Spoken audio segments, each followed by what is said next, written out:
CB's debuts tonight.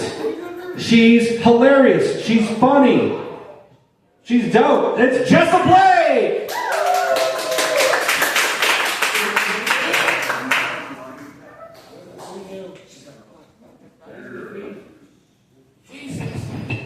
Hey, can I get a big ol' hell yeah? Yeah! Absolutely. My name is Jessa. It's just Jessica without the it. And I want everybody to know, I don't know what the fuck is going on with my hair today. I feel like every time I touch it, it gets bigger. I feel like I just look like a 1986 glamour shot. It looks like my mama's senior photo, and the only thing I'm missing is maternity clothes. Yeah, I was my parents were 17 when I happened, so my name's probably just misspelled. I got a buddy who's got a friend, he's been seeing this girl, and he thinks that she's a red flag. And he's like, oh, I was like, well, what's the red flag about her? He goes, well, she's got her astrology sign tattooed across her chest. I was like, yeah, you have fun with that. He goes, would you ever get your astrology symbol tattooed across your chest? Like, absolutely not. I'm a Cancer. No, I'm not going to have that across the titties. And I don't want to be like trying to woo a man and think about his grandma. It's not where I want to be. And then he goes, well, astrology signs also have symbols. Would you ever get the symbol for your sign? Absolutely not. The symbol for Cancer is 69. That's just going to send off the wrong message to my suitors. You know what I'm saying? I got a cousin who last week posted that she's pregnant. And she posted a little ultrasound photo. She's about a month and a half along. And she posted that she's planning a gender reveal 2 weeks from today. Anybody who's ever made a child or knows anything about the human gestation period, you don't know what model you're getting until about month 4. So I don't know what she's revealing at 2.5 months. I'm having a pinto bean. I don't know. It has not made it that far in its conception. I don't come from the smartest of people. I'm aware. I got a stepsister who just announced that she's having a daughter, and they're going to name it Chevrolet, but the lay is L-E-I-G-H. Yeah. Sometimes I do think there should be IQ tests for certain things. But my family has never been very good at names. Like, there's a lot of rhyming in my family, like among siblings. Like, my dad and all his sisters start with T-R and rhyme. Travis Ray, Tracy Marie, Trina Renee, and Trixie Lee. So clearly the 70s was not kind to my grandma. She partook from A to B in that. There's a lot of rhyming, and like a bunch of my family has what a lot of people call nicknames.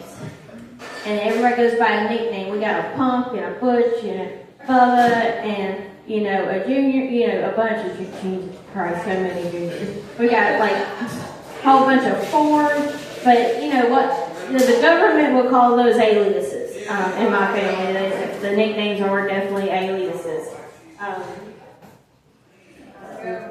But my family wasn't very good at taking care of kids. Like, whenever my grandma didn't want to watch me, she'd send me to my great-great-grandma's house. Great-grandma Blanche had a pet bobcat named Tom Tom. And if she didn't want a toddler cramping herself doing her errands, she'd leave me on the porch with Tom Tom and a bag of Cheetos. And, what could possibly go wrong? She's got an apex predator watching out for her. Wonder why I do feral shit as an adult. I come from a long line of women whose hobbies include like Virginia Slims and flashing truckers on the bypass. That's the type of class I'm from. Like, the only class my family has is various felonies. I'm going to tell y'all some grandpa stories. My grandpa once went to prison for mailing his taxes back as deceased, so wife number 2 and 3 couldn't get their alimony. He used to tell me fucked up stories like he was so old his first job was head flower picker of Babylon. His best friends in high school was JC and Mo, Jesus Christ and Moses. Him and Mo used to, hang out in the shallow end of the pool with, a couple of 40s, just chilling. And JC, he'd go up on a high dive, right? He'd be showing off, he had the abs, he's always fucking married. And he was like about to take his jump off the high dive, right? Well, Mo would split the water, JC bust his ass right there. And he would say this, and it was so much conviction that I believed this. And when I tell Grandpa stories, I had two little ladies from a show I did come up to me, and they were very upset. Very upset. And they were like, we want to call CPS. Like, ma'am, I'm in my 30s, and he is dead. You're a little late on that phone call. I was like, you should have been around in 03. But okay. He used to do crazy shit all the time. He told me how to drive a 1964 Panhead with a suicide switch on the clutch when I was 13. So I could go pick him up from the gas station when he would be gambling. So imagine little bitty 13-year-old me riding up on a big old Harley, and then my 6'6" grandpa getting on the back, fucked up sideways, waving at everybody like, goddamn Princess Diana. I'm like, Butch, I swear to God, you're going to get us both shot. How many people here has ever seen the movie Monty Python and the Holy Grail? Woo! Alright. So at the end of the movie, the little rabbit kills everybody, right? The beast. Well, my grandpa's favorite flavor was methamphetamine. And me as a 13-year-old, I just thought he was doing weird grandpa shit. I didn't know it was drugs. Nobody had informed me. So he's watching TV and then he just runs outside, grabs a rabbit and brings it back into the house. Throws it into the oven to kill the evil, right? So 13-year-old me brings it out of the oven. I put it outside, it runs away. I turn around, the man's got a revolver in his house. And I'm like, but who the fuck gave you a gun? And I put my hands up and whoa, down, player, down. He lets one go and hits me right here. Takes out a good chunk of ribs. I break the back door. I get up, I go to my dad's room. I'm like, hey, TR, I need a doctor. I need to go to the hospital. I need an adult. He goes, what happened? I'm like, Butch shot me. Because he did not. I was like, I'm currently bleeding right now. I need attention.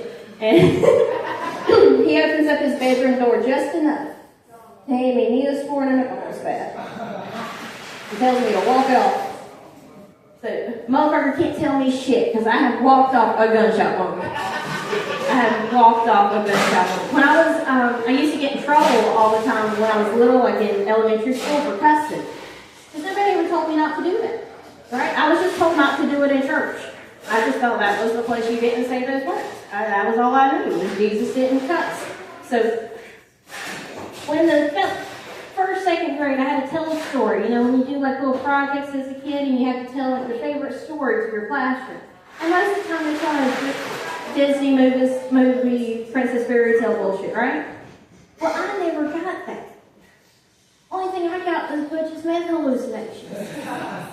So this is a story I told in front of a class of horrified 8-year-olds. I was like, my grandpa used to be a captain of a ship. And he took beer down through the U.S., down to the Hispaniola Islands, to South America, picked up antiques and brought them back.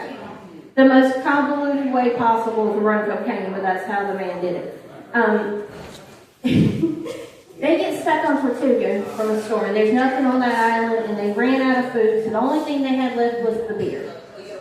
So they're drinking the beer. My grandpa wakes up and he sees his buddy on the other end of the ship. He sees him with his great big, he's writing letters, putting them in bottles, and throwing them out to sea. Butch goes, what's he doing? So he picks up a bottle, and a genie pops out. Hey, bitch, what the fuck you want? Are you a genie? No, I'm goddamn Santa Claus, so tell me what the fuck you want. Does it mean I get 3 wishes? No, you're going to get one motherfucking wish and be fucking happy about it. Once again, 8 months. And he goes, all right, man, I wish I had $1 million. All right, asshole. Snaps her fingers, goes back into her bottle. He over and up. He goes over to his buddy at the other end of the ship. About 15 minutes later, 1,000,000 ducks fly overhead. He goes, did you see what that bitch did to me? I asked for $1,000,000 and she gave me 1,000,000 ducks. He goes, no shit, Fly. Why do you think I'm writing with a 12-inch bit?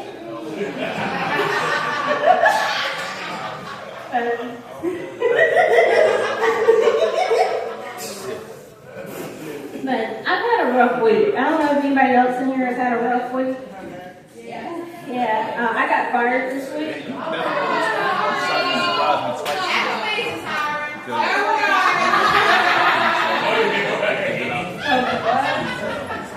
I don't think I have enough weed in my system to be approved to work it out this week. I'll have to up my game for a little bit. But I'm out here, I'm thinking about doing some hanging shit for some money, you know? Like, well, the way I see it, like I'm contemplating being a stripper, because I think it would work out for me and the club. Because as pale as I am, put a black light on me, I'd make that bitch glow. They could write my ass off on some taxes being eco-friendly. The hardest part for me with being a stripper would be finding shoes that fit, because I wear a size 3 in kids. So I'll need like some 8-inch doors or some 10-inch Pokemons, because I'm catching all them things. But you know, I know I'm a big bitch. You know, that's not here or there. But you know, like biscuits and gravy did not be missing. You know, so like the way I see it, like if anybody else will take me, y'all go down to Claremont. Y'all know what Claremont is? It's pretty much where strippers go to die. It's the stripper retirement plan, if you will. You go there, you know, you're gonna wake up to 2 fat bitches making wigs. But I used to do, I do comedy for a burlesque troupe. And I used to do stand-up comedy and burlesque at the same time. I was known as Tits and Giggles. That's why I'm up here, man. I'm doing stuff that's cool. I'm thinking about it. But I used to do stand-up comedy. I was known as Tits and Giggles. And my burlesque name was Vesper Divine.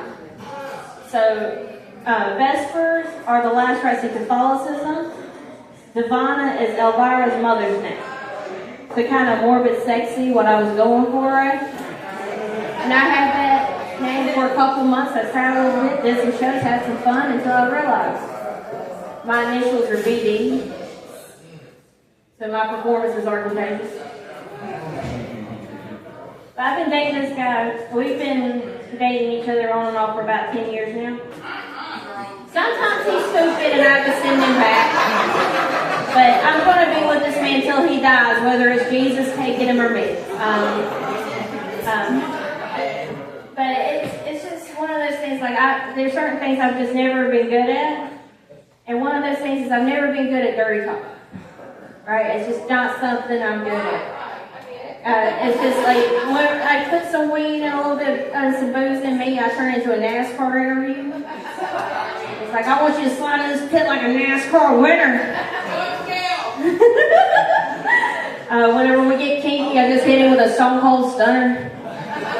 Whenever we finish, I just, shotgun 2 Cold Coors Lights. Alright, I got the light, y'all. I hope you guys have a wonderful night. Thank you. Hey, give it up again for Jessa Blake! Wow, what an incredible set. Yeah! Oh, size 3 shoes. Homegirl's up for adoption, by the way, if anybody's looking. All right.